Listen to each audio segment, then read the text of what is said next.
আজকে কোনো রান্না নেই। হ্যাঁ, আজকে শুধু এইখানে চেয়ারে টেবিলে বসছি, ডাইনিং টেবিলে বসছি, খাচ্ছি আর বাটিগুলোকে নামিয়ে বেসিনের মধ্যে রেখে দিচ্ছি। তো একটা বাটি আপাতত ধুয়ে নিয়ে এলাম। এখানে একটা বাটি, একটা চামচ আছে। এখানে আছে 1 গ্লাস দুধ। দুধটা খাবো না, দুধটা খেলে আমি হয়ে যাবো। ভালো করে বললাম। ফ্রিজেও আছে 3টে মতো রসগোল্লা আছে। তো আমার বর তো রসগোল্লা খায় না, ও মিষ্টি মিষ্টি খায় না, বাট আমিই খাই। এই রসগোল্লা দিয়ে পাঠিয়েছে আমার শাশুড়ি, যেহেতু আজকে একাদশী। তো এই নাইটের কালারটা খুব সুন্দর লাগছে না? আমি ভেবেছিলাম কেমন লাগে, একটু ছায়া ছায়া কালার।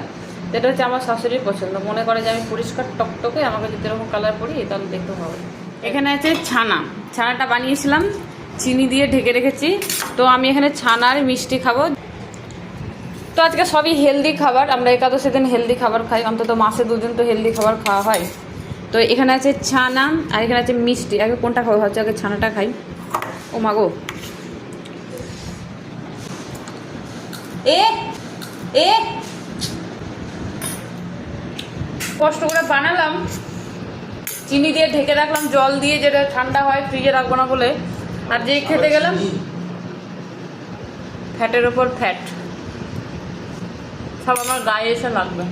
তো ছানা, তারপরে আছে রসগোল্লা। আমি এখন সব খেলবো, রাত্রেবেলা খেতে লাগলে যা খাবো খাবো। রাত্রেবেলা খেতে লাগলো, আর ফ্রিজে মিষ্টি আছে, ওগুলো খাবো। ফ্রিজে ফলও আছে, বাট ওই লেবু টেবু খেতে ভালো লাগে না, আমার ফল খেতে ভালো লাগে। তবে ছানা খেতে খুব ভালো লাগে। প্রত্যেকদিন ছানা আমি খাই না, আজকে একাদশীগুলো খেয়েছি, কারণ চিনি, ছানা, এইসব ফ্যাট জাতীয় জিনিস আমাকে একদম খেতে দেয় না। ছানাটা খেতে ভালো আছে। একবার মিষ্টিটা খাই।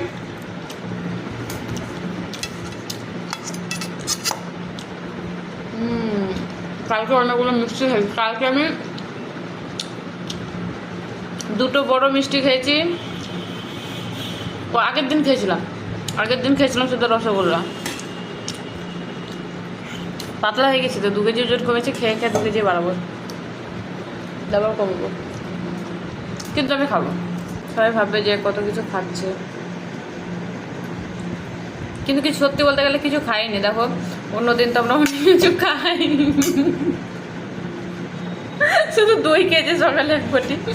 তোমাদের সঙ্গে ভিডিও আমি শেয়ার করছি, কারণ আমি আজকে শেয়ার করবো যে আজকে আমি একাদশীতে শুধু দুধেরই আইটেম খেয়েছি। ছানা, দই, দুধটা মানে অল্প মতন খেয়েছে, ছোটো কাপের 1 কাপ মতন। একবারে এত গাঢ় করে দুধটা গরম করেছিলাম, জল দিইনি। কারণ আমি যদি জল দিই, মানে ঘুষেরাও তো জল দেয়, তাহলে আমি যদি জলের উপর জল দিই তাহলে ওটা দুধ থাকবে না, ওটা জল হয়ে যাবে। তো তার জন্য আমি জল দিয়ে একদমই খাই না। তো সেই জন্য ছানাটা এত সুন্দর হয়েছে। আমি ছানা যখন ফাটাই, মানে বানানো হয়, তখন আমি দুধে জল দিই না, একদমই দিই না, সত্যি বলতে গেলে জল দিই না।